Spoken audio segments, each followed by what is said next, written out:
Hello again. This is my third video, and today we're going to be talking about Eight and a Half, a film by Federico Fellini, made in 1963.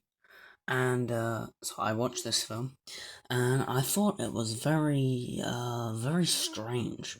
A very strange film. It's a film about a director named Guido, who is trying to make an arts film, but is pushed by the studio to make a sci-fi film.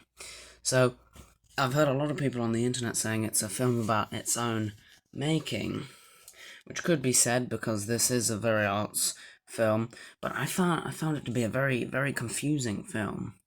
Because there's a lot of like dream sequences and there's some like flashbacks in there, and so it's just a film that's very strange. I definitely think I'm gonna have to rewatch it at some point because the plot, like I didn't get it. I didn't understand what was happening. I had to look up and like research what was going on. So just a very weird film. I've only ever seen one other Fellini film, and that was La Dolce Vita, probably his other most famous film. But yeah, he has a very distinct style of like kind of making the audience, letting the audience figure it out for themselves. Because like in this, that like the dream sequences, instead of doing what most films do and maybe have the like a shot of the character falling asleep and then like a ripple effect, it just like there'd be like a something going on and then it'd randomly cut to like a dream sequences. So it was very weird. It was very strange. I didn't really understand it. Definitely gonna have to give it a rewatch.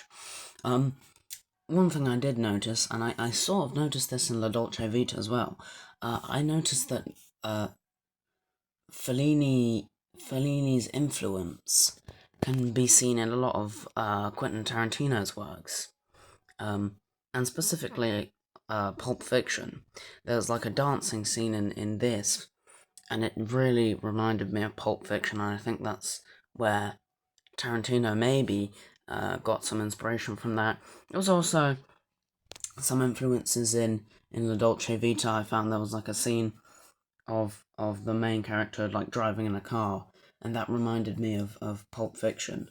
Um, and just the way like La Dolce Vita was told, it was very episodic, reminded me of how Tarantino does a lot of his films, especially like um Pulp Fiction and Inglourious Bastards and Kill Bill. They're told through like chapters and very episodic feel. But yeah, this one was really strange, a very difficult film. Um, Definitely gonna have to rewatch it.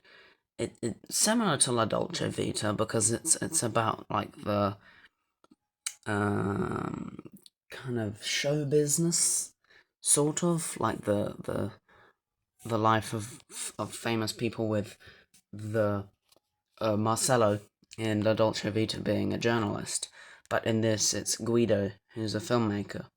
But yeah, just a very odd film. Uh, you know, his Fellini's films are quite long. La Dolce Vita was like 3 hours, and this is like 2.5 hours. So yeah, I don't know how to feel about it. It was very well made. There was some really nice cinematography. Yeah, so really nice cinematography, but just an odd film. Definitely gonna have to rewatch it, but for now I'm gonna give it a 7 out of 10.